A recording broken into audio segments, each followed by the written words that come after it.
I'm Chris Lawrence in Dallas with your headlines from North Texas. Authorities continue searching for an SMU professor who's gone missing in Georgia. And Charles Husch's family and friends are holding out hope for his return. We are looking forward to having him back as soon as possible. He is the best person I've ever known. It's been nearly a week since the family reported him missing, and now a new clue may help narrow the search. Search teams have a better idea where he was when last seen, and his daughter told Luke Clary the new discovery is huge. The search for Dallas attorney and SMU law professor Charles Husch now on day 6 as crews work the rugged Appalachian Trail in North Georgia. His car was found at the Byron Herbert Reese trailhead days ago, and this weekend his daughter Julia says there was a potential breakthrough. It was huge. A hiker contacted authorities saying they met Charles on Blood Mountain on November 11th, the day he disappeared. Told us, actually, Dad did get all the way up there.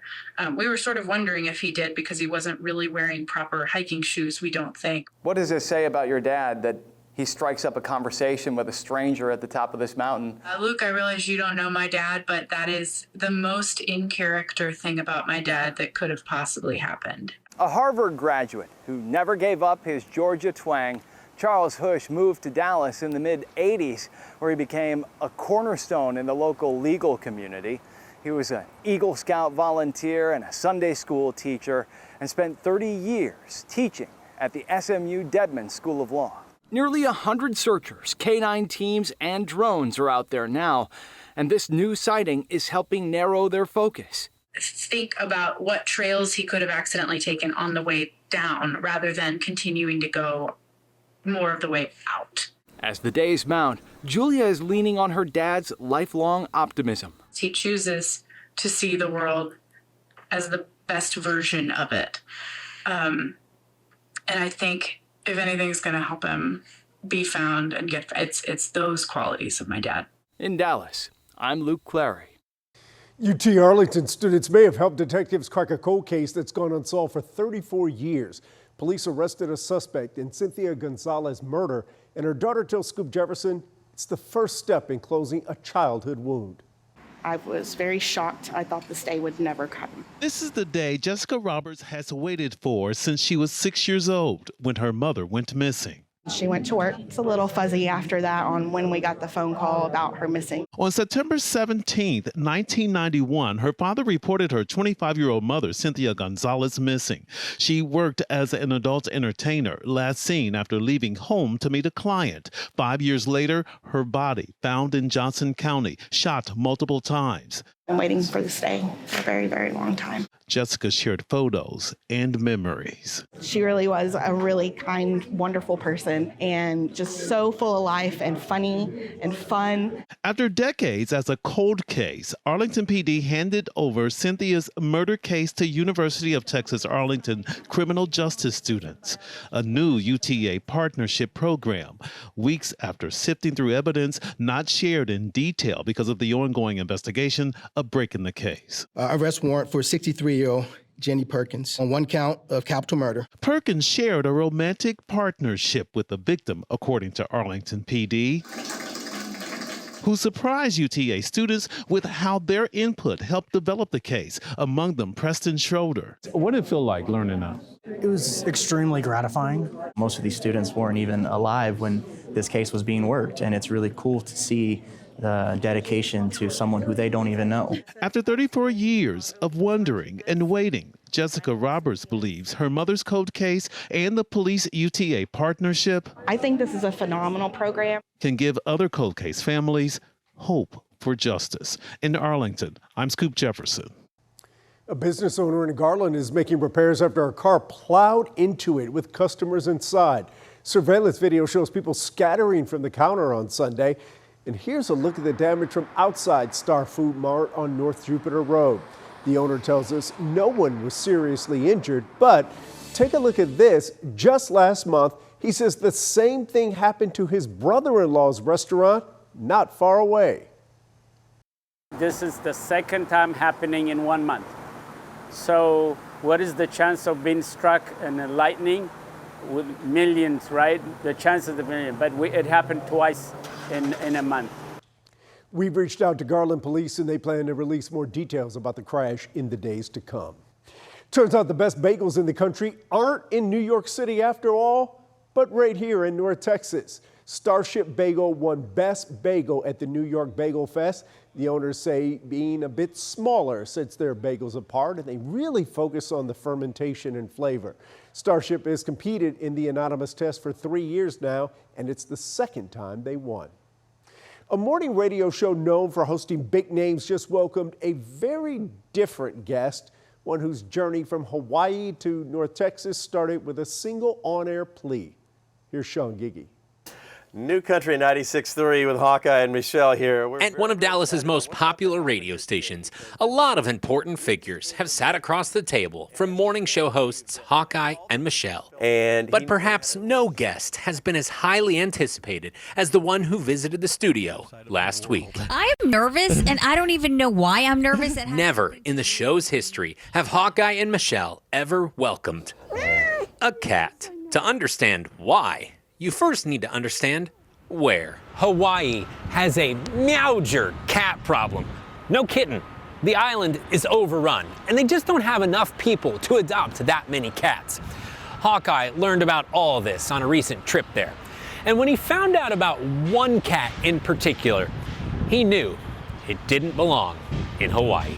It was a black cat with a very particular patch of white. It had a little shape of Texas on its fur. And I said, I bet I can get that cat adopted by somebody in North Texas. Hawkeye appealed to his listeners. There's got to be someone here in North Texas who'd like to adopt the cat. And found a perfect match. Why did you want the cat? Kim Kawahahi slammed on her brakes the moment she heard Hawkeye's plea. I said, this is meant to be. This is my cat. Kim says her last name is Hawaiian. Plus, her son and the cat are both named Kai. I mean, come on. And that Texas tuft on his chest sealed the deal. I mean, how could you resist? She met the cat, who she plans to rename Kona, for the first time in studio. Oh. Kim is retiring in a few weeks and says now was the time to open her heart and her home. As fate would have it, she found the perfect addition. And perhaps Hawaii has found a solution to its cat problem. Do they just need to advertise on the radio and you'll be there to pick them up? Well, I think one's going to be my limit. In Hawaii, thousands of cats are on their own, but at least one knows that home is where his heart is. This is a lot different than the island.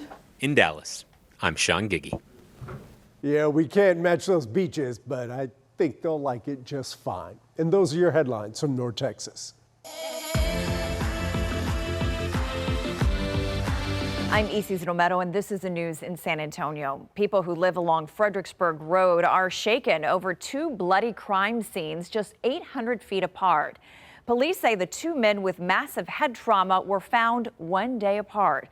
As Sue Kalberg reports, people are worried, even with a person of interest in custody. The call for help came around 7 a.m., but the police chief says it was too late. This morning, there was a body found in the 2000 block of Fredericksburg Road. Two folks walking by saw an individual laying on the step over here who was apparently the victim of blunt force trauma assault. And we have a suspect in custody, 18-year-old male. We're seeing it happen 2 days in a row. Yesterday morning, just after 8, police say a man was found dead just 800 feet away in this alley on West Gramercy. It is very concerning that this level of crime happened. Neighbors say they're rattled.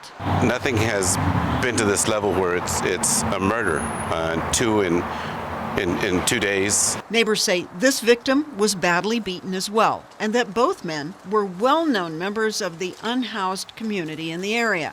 Police have not officially connected the two deaths. They're simply saying the investigation continues. A medical examiner hasn't ruled on a cause of death for either, and their names have not been released. In addition to the physical evidence, one of the business owners here told me they did provide police with security video from their camera, so there's that as well. In the Deco district, Sue Kalberg, KENS 5. San Antonio police need your help tracking down the man who shot at a Northwest Side restaurant after he was told to leave. It happened at Taqueria Data Point off Medical Drive on Sunday morning. Police say the man got into an argument with one of the workers, then a different employee ordered him to leave. Before he does, the suspect pulls out a gun, briefly aims it at her, then takes off. Police say he fired at least 2 shots, but no one was hit. More than 100 people suspected of being undocumented were taken by ICE over the weekend after an hours-long operation. Federal officials say the operation was part of a new security task force. Homeland Security says it's connected to the Venezuelan gang Tren de Aragua. Zach Briggs breaks down the latest from the operation and why one immigration attorney still has some questions. More than 24 hours later, and the small lot off San Pedro Embassy Road now cleaned up for the most part. Food trucks and abandoned cars removed. Meanwhile, no one on site willing to talk. Federal officials now confirm the hours-long operation Sunday led to the arrests of 140 people suspected of being undocumented from Honduras, Mexico, Venezuela, and other South American countries. The Homeland Security Task Force of South Texas claims the mission disrupted the activities of the Venezuelan gang known as Tren de Aragua. As a practical matter, I find it near impossible that over 100 gang members were hanging out in the wee hours of the morning, just out there. Immigration attorney Carlos Castañeda is somewhat skeptical. That's because he says the operation reminds him of a similar roundup involving one of his former clients in April in the Austin area, in which a birthday party was raided by dozens of law enforcement officers, and literally dozens of individuals, including my former client, were arrested. Castañeda says there were allegations that members of Tren de Aragua were present at this birthday party, but he stressed his former client, who had an active asylum case, possessed zero ties to criminal groups. She and many other peoples have been deemed legally ineligible for an immigration bond, which I will note that even during the Biden and Obama administrations tended to be harder to obtain than a criminal bond. Meantime, this newly established federal task force says the overall goal is to crack down on transnational organized crime while keeping communities safe. Zach Briggs, KENS 5. Gospel Vision Ministry teamed up with the San Antonio Food Bank for a turkey giveaway this weekend. Alicia Neaves shows us it's a testament to the legacy of Mama Boone that's still serving thousands. Before the sun comes up, Saturday, November 22nd, families will pack Peck Avenue, waiting for a blessing rooted in one woman's unstoppable love. We expected it to be very big, Alicia. One, because of what's going on in the world today and the SNAP benefits. Reverend James Robinson is the son of Mama Boone. This Saturday at Greater Love Missionary Baptist Church, Gospel Vision Ministry, alongside the San Antonio Food Bank, will hand out turkeys and fixings to put on Thanksgiving tables. 600 turkeys, dinner rolls, a box of stuffing, canned vegetables, a few bicycles. Robinson says if you've never been, get there early. The event starts at 9 a.m. Police will be directing traffic. The line is always long, and the event runs until the turkeys are gone. Saturday's event is more than a giveaway. It's a tribute. My mom, who passed away, fed the homeless for 50 years under the I-35 Durango Bridge. Durango is now Cesar Chavez Boulevard. Even in a wheelchair, she never stopped. It was like 30, 40 degrees. I came back with some cold cuts, and she was very upset. And she said, well, if you was homeless, would you want to eat some cold stuff, take all this stuff back, and get some hot stuff? Her mission didn't end when she passed. Robinson has spent more than 20 years giving away school supplies and hosting a back-to-school bash that's helped 1.5 million children. I'm getting chills just thinking about it. It's a blessing. Alicia Neaves, KENS 5. And that's the news in San Antonio.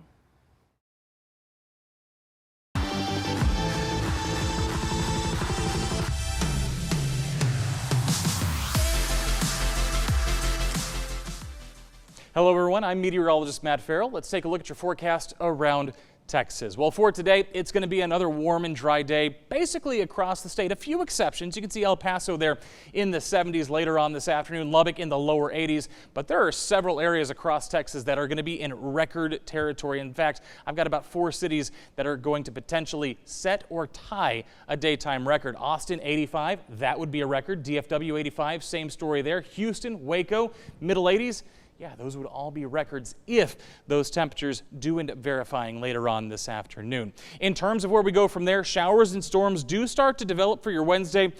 It's not going to be a lot. That is not our primary concern in terms of this storm system. That's going to be mainly overnight Wednesday into Thursday. And you can see that is our last headline. By Thursday, those storms become more widespread across the state. And we could be talking some very healthy rainfall totals as this system moves across. So let's go ahead and time everything out. For your Wednesday, like I said, some of us could see some showers, very isolated, scattered activity across the area. There is not a whole lot going on across Texas for the early to middle parts of your Wednesday. As a matter of fact, it is into the overnight hours that we're starting to watch some of this activity really start to build and move into the state, especially across the Edwards Plateau, west of I-35 into the big country there. That's where it's all going to kind of start before eventually shifting to the east as we head into the day on Thursday. We put it back in motion by late night Thursday night. That's when our models start to show us that we could see some real development across the area with heavy rainfall embedded, maybe even a strong thunderstorm or two. Can't rule that out.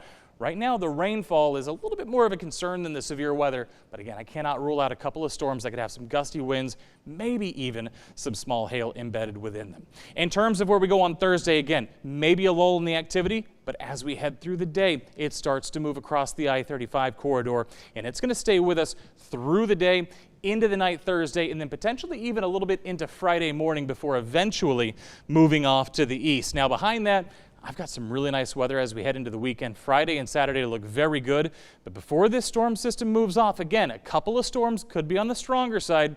The Storm Prediction Center has parts of the big country, North Texas, and down towards the Edwards Plateau under a marginal risk for severe weather. Again, I'm not expecting anything in the way of a severe weather outbreak, but a couple of storms here and there could have some gusty winds, maybe some small hail. But again, the rainfall is what we continue to watch for, because take a look here. Our rainfall forecast showing upwards of 2 to 3 inches, especially along the Red River there, down into parts of central Texas. Anywhere you see this red color, that's where we could be seeing generally about 3 inches of rainfall. Some localized areas could even see more than that.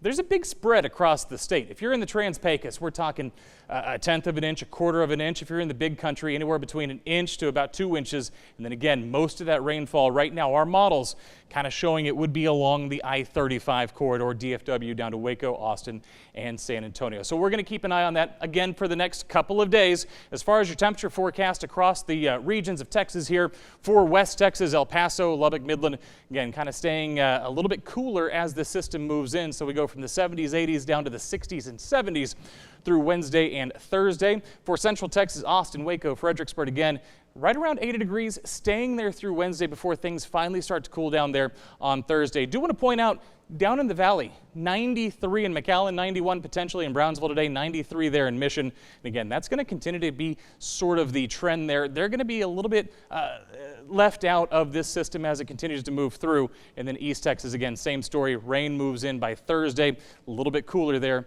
as that system moves through.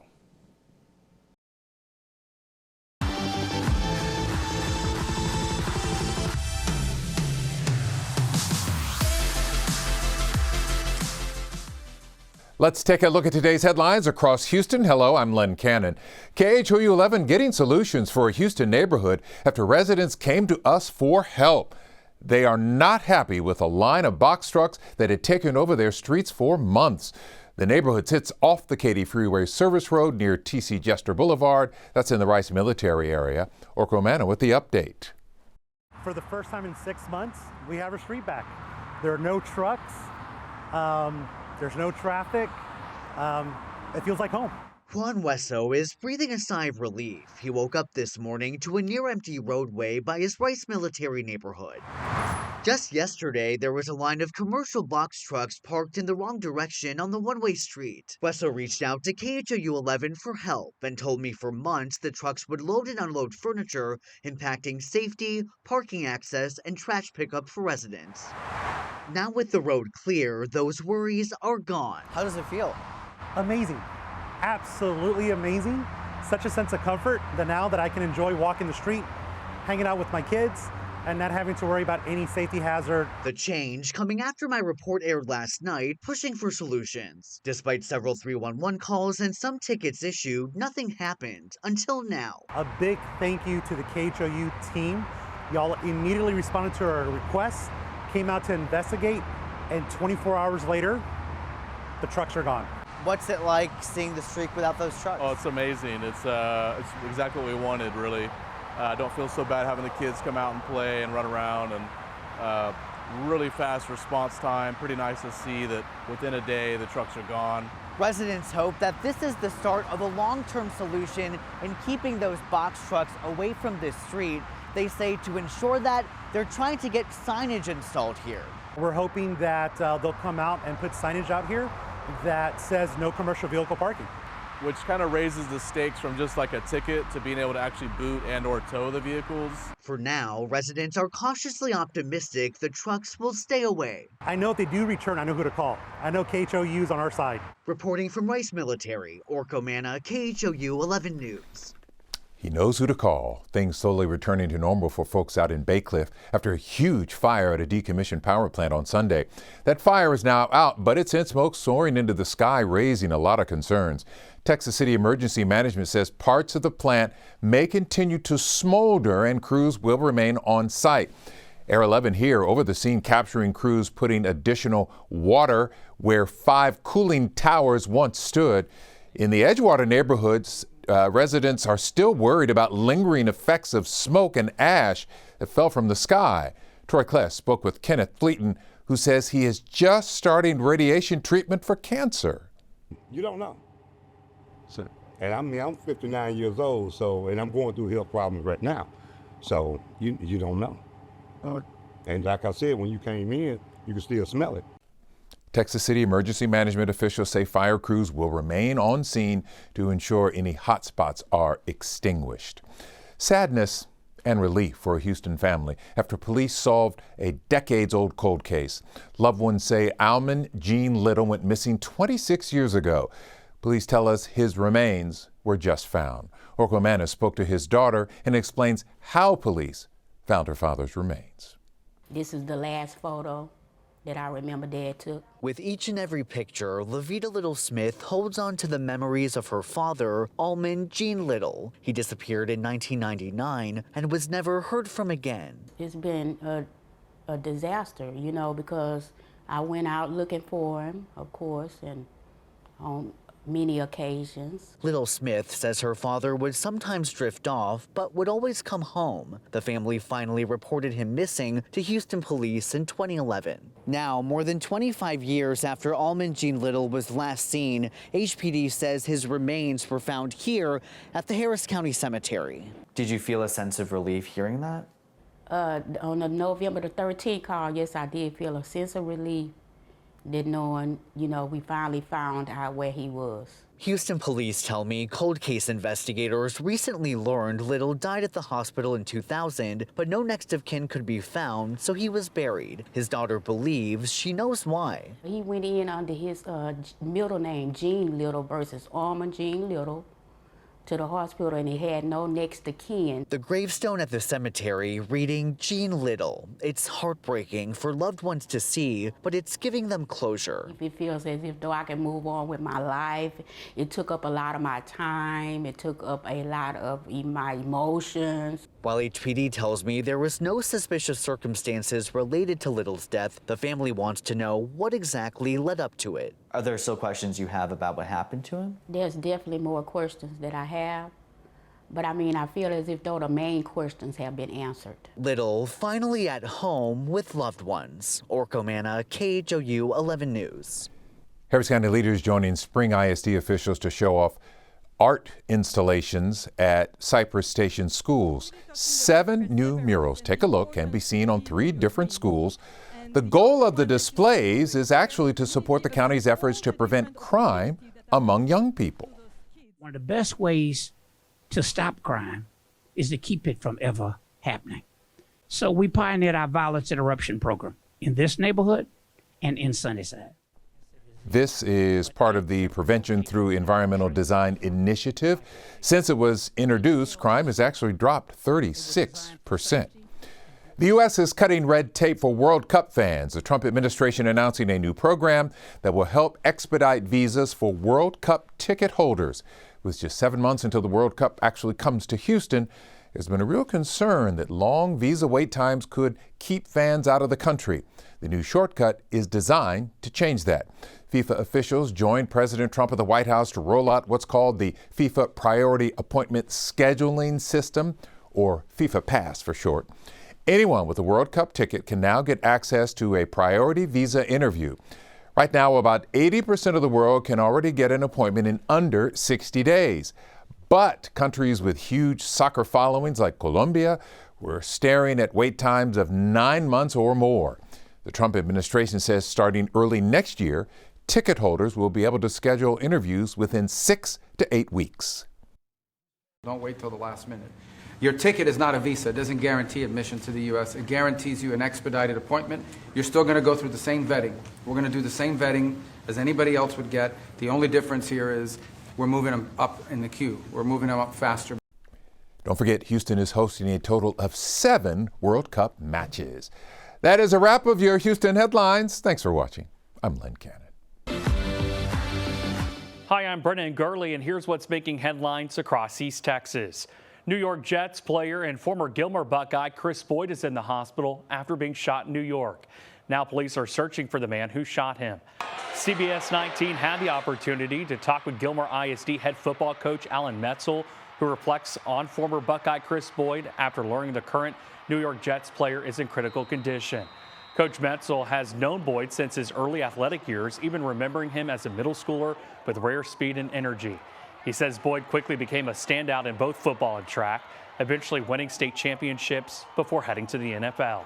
An energetic, fun-loving guy, had a lot of hardship he had to overcome and a lot of difficult things, but he was somebody that just you gravitated to whenever he was around.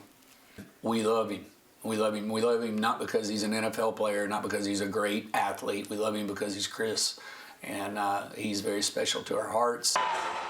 Coach Metzel says he was stunned when he first heard the news, but quickly learned Boyd was in stable condition. He says the Gilmer community has been shaken and immediately rallied around the former Buckeye, who he describes as a hero to many young Buckeyes.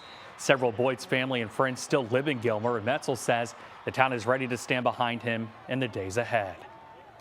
A police department in Smith County plans on joining a federal immigration program that has drawn reactions from residents. The Art Police Department is looking to join the federal 287G task force program. According to Police Chief Joe Keegan, ICE approached him about joining the task force. After reviewing what it would entail, he believes it would be a good idea. We determined that this would be something that would be good for us, because if somebody is here illegally and they're already committing a crime, it would give us an extra step in protecting our community. So it's literally going to be business as usual for the officers. So during their normal course of their duties, for a call for service or a traffic stop, when they come into contact with someone whose legalities of being here is questioned, that's when we'll make our contact. Chief Keegan emphasizes that officers will not be going to schools, businesses, or churches. The department's participation still requires approval from the City Council, with a public meeting scheduled for next month. For the 5th year in a row, Camp V is continuing its mission to support veterans in need. Today, the organization hosted its annual Stand Down event, part of a National Veterans Affairs initiative, helping veterans experiencing homelessness find stability, hope, and a fresh start. CBS 19's Ayanna Aird has her story. Chicken socks. Hundreds of veterans across Texas are experiencing homelessness, and Camp V is working to help change that. We pull resources together that can assist the homeless veteran population of this area. This is the 5th annual Stand Down event, a partnership between Camp V and the U.S. Department of Veterans Affairs, providing veterans with food, housing assistance, medical care, and more. I need, more housing assistance, and I'm trying to deal with my medical issues. And Brian, who's a veteran, says many don't realize just how many programs are available, and events like this help him connect with other veterans and get support. Like last year, they gave me like a sleeping bag and boots, and I'm like, this sleeping bag's over $100. Community partners join forces to provide these resources and a sense of belonging. The fact I get up every day and get to help my brothers and sisters that have a less fortunate life, absolutely the most satisfying thing I could ever have asked for from the good Lord. Crystal, who currently lives in a homeless shelter, says her entire family is military, and Thursday gave her hope. Life is hard right now. You never know what tomorrow's going to bring. You never know if you're going to wake up. As a veteran myself, I feel super special.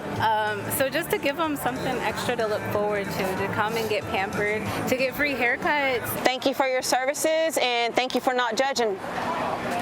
In Tyler, I'm Ayana Aird, CBS 19. And that's a wrap up your East Texas headlines. I'm Brennan Gurley. Hi, I'm Leslie Adamy in Corpus Christi, and here's a look at some of what's happening in South Texas. Corpus Christi City Council has now set a timeline to fill the vice chair seat on the city's planning commission following Brian Mandel's sudden resignation. This shakeup comes after it was revealed that Mandel is facing serious legal troubles. He is accused of sending threatening text messages to University of Louisville head coach Jeff Brom, his family, and quarterback Miller Moss. City leaders say they're now moving forward with the process of selecting his replacement. The City Council, working with the City Secretary, will advertise for the vacancy to be filled. Ultimately, City Council will replace Mr. Mandel with another Planning Commission appointee. The full council approves it, and so probably in these upcoming months, I would say January, February, we could expect to see a reappointment to that vacancy. And we will continue to follow this investigation.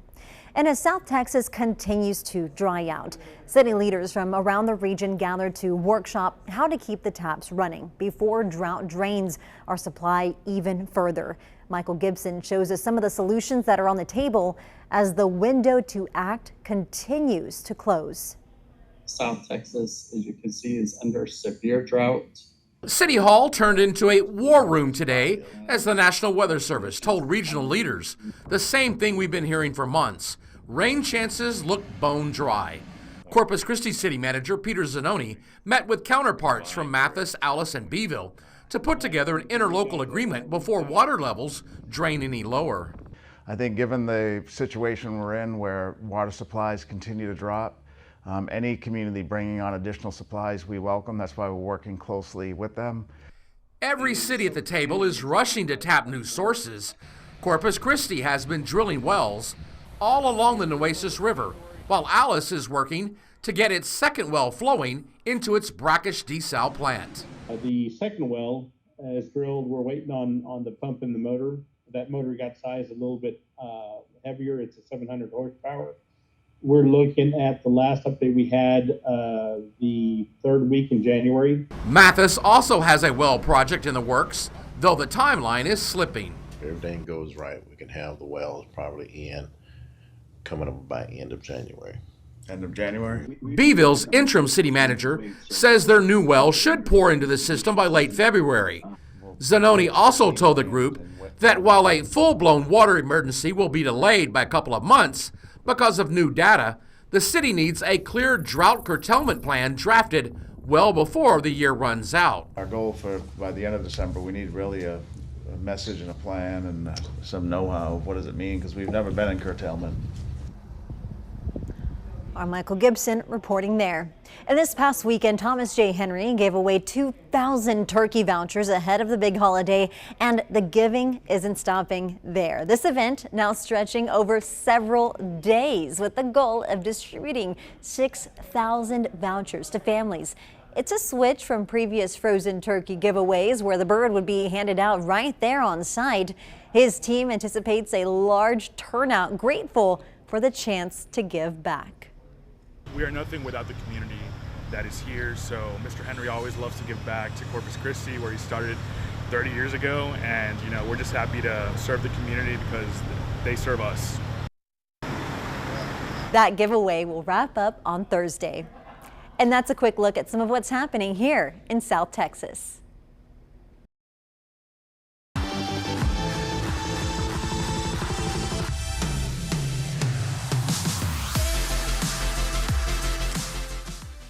In Austin, I'm Mark Mullins. State officials say that roughly 3.5 million SNAP recipients in Texas have begun receiving benefits again.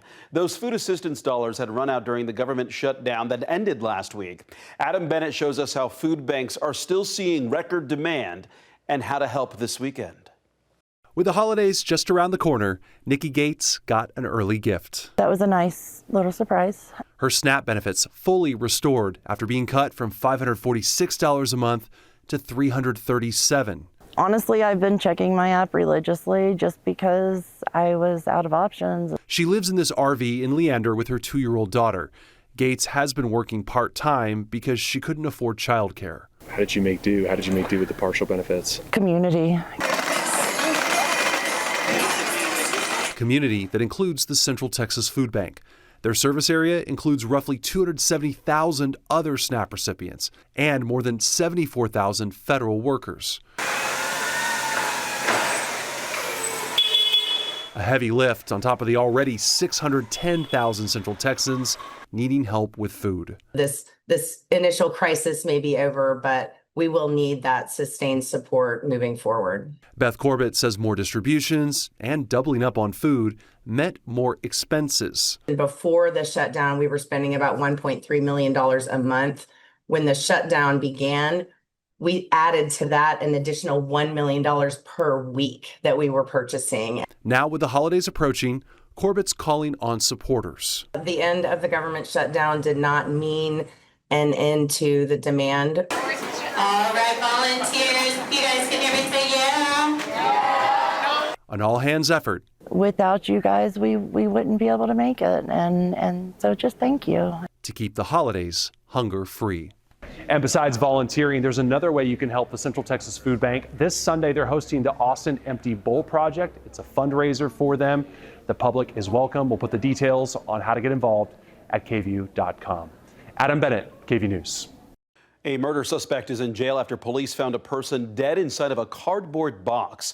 Austin police discovered 63-year-old Robert Wentworth's body last Thursday afternoon near Victory Drive. That's in South Austin near 290 and South Lamar.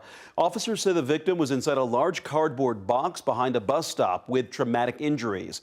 Authorities got a search warrant for an apartment where the victim had recently lived with 24-year-old Aiden Hunt. Police found evidence of blood in the apartment. Police arrested Hunt Sunday morning. He faces a murder charge. A local law firm is joining the list of attorneys filing wrongful death lawsuits against a Texas summer camp where 27 campers and counselors died in the July 4th flood. A local law firm is joining that list of attorneys. The office of Howery, Breen, and Herman is representing the family of Eloise Peck, who is known as Lulu. The 8-year-old was one of several young girls swept away in the devastating Guadalupe River flood. In their lawsuit, her parents claimed the camp knew about the risk of building cabins near the river and was, quote, playing Russian roulette with lives. This is not what's supposed to happen when you drop your kids off at summer camp. And the reality of it is, since this has happened, none of these parents have gotten answers about what happened and why. Camp Mystic now faces 4 wrongful death lawsuits. An attorney for the camp said they empathize with the families who lost loved ones, but they intend to demonstrate that the flooding was unprecedented and that there were not adequate warning systems in the area. Austin city leaders say new data collected last year shows measurable progress in addressing homelessness. The latest annual report from the Ending Community Homelessness Coalition, or ECHO, shows the number of emergency shelter beds in Austin has increased by 70% since 2022, and permanent housing beds are up 35%. The report shows more than 3,000 people moved into housing last year, the highest number yet. And for the first time in 5 years, fewer people became newly homeless. The Vice President of Homelessness Response System Strategy, Kate Bohr, says it signals real progress. What we want to be able to do is not only house people that are experiencing homelessness, but also be able to reduce the number of people who are experiencing homelessness for the first time. So we saw that reduction for the first time in 5 years, which we believe is a true indicator that our system is working. Moore says increased city and county investments helped expand shelter capacity and housing programs. However, the estimated number of people experiencing homelessness on a single day remains high, around 5,000 reported in June of this year. Austin police are warning the public about an increase in cell phone thefts from pickpocketing in downtown areas. Jessica Cha spoke to APD about where this is happening and what to watch out for. Whether you're young, definitely want to enjoy my college experience, or from out of town, from Boston, Massachusetts. People flock to 6th Street. It's been pretty busy around here, shoulder to shoulder for sure. The proof is in the numbers. 7,000 to 10,000 people on a normal night, on a normal weekend. On Halloween, there was probably 25,000. That's why Lieutenant Eric Cleveland with APD says it makes it the perfect hunting ground for pickpockets. We see it weekly sometimes, and sometimes several times a week, where we'll get reports of people who had their phones stolen. In fact, Cleveland says they've seen an increase of it every year for the last 3 years. And it can happen if you're not paying attention. Someone bumps into your left side while somebody is taking the phone out of your right side. Or same thing with a crossbody purse, which is the most common for females. In a dense crowd, a phone in the back pocket or an unzipped purse can be an easy target for someone to swipe your wallet or your keys, which has some people concerned. You're out there to have fun, so the last thing on your mind is my wallet gonna be there tonight? As a reminder to stay alert, these signs are going up in densely trafficked areas to warn the public. Lieutenant Cleveland says these signs are temporary and mobile, so they'll be put up every night and then removed once the night is over, as well as moved to areas where the reminder is needed the most. At 6th and Trinity is where we're going to start. This is where we'll have several pickpocketing reports over the weekend. We're going to also do the warehouse district around 4th in Colorado. And Cleveland says you should also remember these tips. Don't keep your phone in your back pocket or your phone in your crossbody purse that's open. Keeping an eye on 6th Street. In downtown Austin, Jessica Cha, KVUE News. And those are the headlines in Austin. I'm Mark Mullins. I'm Lindsay Littman. Here are your headlines from Central Texas. We're learning more about the Fort Hood doctor accused of sexual misconduct and assault. According to the Department of Army Press Desk, Dr. Blaine McGraw has been serving in the Army since 2006. He was a 2019 graduate of East Tennessee State University's Quillen College of Medicine. A lawsuit filed last week on behalf of Jane Doe in Bell County accuses him of secretly recording patients during their exams while working at Darnell Army Medical Center. Fort Hood says it sent more than 1,400 letters to people who were listed as McGraw's patients. The Army Criminal Investigation Unit is ongoing, but to this point, McGraw has not been charged with a crime. The federal bill that ended the government shutdown could end up shutting down part of the hemp industry. In the bill, there was a new regulation put into place to limit how much THC can legally be in hemp products.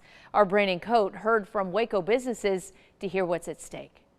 One of the things I want to do is take away the taboo from the industry and then give people an outlet. An outlet Rhiannon Yard is preparing to provide customers all the products as she gets ready to open her store. Some of the customers that come in here, they'll touch your heart. They'll poke your heart big time. Yard says her goal when opening Hemp Gaia over a year ago was to help people. A little practical guide to drinking weed. To consume hemp products safely and responsibly. With all the products you are selling right now, how much of it can you sell if this new law states, oh, you're throwing the zero? Zero. Wow. None of the products. None of the products. A provision inside the funding bill prevents any hemp products with more than 0.4 milligrams of total THC from being sold. This is ridiculous. It's not going anywhere. This plant is not going anywhere. This is a culture war. Across town, Talent's Organic. What kind of strains are you interested in today? A Treehouse Dispensary says he is also at jeopardy of losing the business he has built. We'd have to shut our doors right away. Of offering any customer who walks through his doors a safe way to consume hemp products. Heartbreaking, honestly, because, I've poured everything, into this, all my time, it's my passion. I love to do it. The owner opened his second location earlier this year in Waco. You have this ban looming over you that, could could take everything overnight. Then after Governor Greg Abbott vetoed the THC ban this summer, Salganic pursued opening 2 other stores in Temple and Fort Worth. How are you feeling now that you're thrown back into this? Yeah, already it's announcing those 2 expansions. It's very nerve-wracking, you know, because we're actively growing, we're actively hiring. Both Treehouse and Hemp-Gaia say they are ready to do everything in their power to fight for the outlet they've grown from the ground up. It would be heartbreaking, but I will still advocate for my community. I will not go quietly. Well, the new law would go into effect on November 12th of next year. A young cowgirl from Salado is headed back to Las Vegas next month for one of the biggest barrel racing competitions in the country, and she's only 7 years old. Our Juliana Jackson catches up with the cowgirl 1 year after her debut at the Vegas Tough Fest Championship. For 7-year-old Sonora Hayes, barrel racing isn't just a hobby. I've been doing this since I was just a baby. The Salado native has been riding since she was 9 months old, and last year made her debut at the Mike and Sherilyn Johnson's Vegas Toughest Championship in Las Vegas. Went well. Sonora finished 7th in the average in the 7 and under category, competing on her horse, Easy. My Pretty Boy Floyd. A year later, she's heading back with bigger goals. This year, I hope to be in the top 5. To get there, Sonora puts in the work. I do sometimes with the peppermint ones that I like to lick them before I give them to him. Really? She feeds and waters Floyd, gives him special treatments, and practices regularly. I put a lot of work into it. I feed, I water, I do everything, all the steps. When things get hard on the barrels, Sonora knows how to keep her partner calm. Whoa, easy, buddy. It's okay. We got this. Whoa. The third-generation cowgirl has learned valuable lessons. I've learned to just hang on and make the ride. As for what she's most looking forward to in Vegas, I'm excited that I'll be hanging out with my friends, I'll be riding my best horse, and I'll just have the funnest time. That a cowgirl. With Floyd by her side and a dream to become a horse trainer one day. This young cowgirl is proof that age is just a number when you have heart and determination. Well, Sonora will compete at the Vegas Tough Fest Championship in December. And those are your headlines from Central Texas. Here are your headlines for Southeast Texas. I'm Mark Armstrong. A woman was killed over the weekend in Beaumont. Police say that she was hit by a car while walking along the interstate. This happened early Sunday morning in the 400 block of I-10 North at Calder. Police say that they received calls of a woman walking in the roadway. About 4 minutes later, another call came in saying she'd been hit. That woman was pronounced dead at the scene. Now, a press release states one of the drivers is cooperating with investigators, but doesn't clarify how many vehicles were involved. We are working to confirm more details. The victim's name is not going to be released until next of kin has been notified. Well, Port Arthur plans to shut down its water treatment plant so that crews could make repairs and improvements. City officials say that it could mean limited water surface as they work. Now, that shutdown is only going to last on Monday. The city is asking residents to conserve water for now and only use what's necessary for essential needs. We'll let you know once service is fully restored. Port Arthur ISD officials saying that classes are not going to be disrupted by these repairs. And in Jefferson County, residents are hosting a meeting in Cheek to sound the alarm about a proposed ExxonMobil carbon capture project. Earlier this summer, they spoke out at the Texas Railroad Commission hearing, raising concerns about these injection wells that would be placed near their homes. Now, they are asking elected leaders to meet with them and hear their safety concerns. In a letter, the Cheek Texas Community Association points to risks like pipeline ruptures and explosions, including the 2020 incident in Tarsha, Mississippi, that sent more than 40 people to the hospital. They're also concerned about potential threats to drinking water and chemicals leaking from poorly maintained wells. So we want to protect our community. We would love for this to be in an area not inhabited by people. We've heard a lot of different things from scientists that says, you know, the way they projected things to go is not exactly the way they're going to go. You know. Organizers, they have invited several officials, including Beaumont's Mayor Roy West, State Representative Christian Manuel, and U.S. Senator Ted Cruz to tonight's meeting. And those were your headlines from Southeast Texas.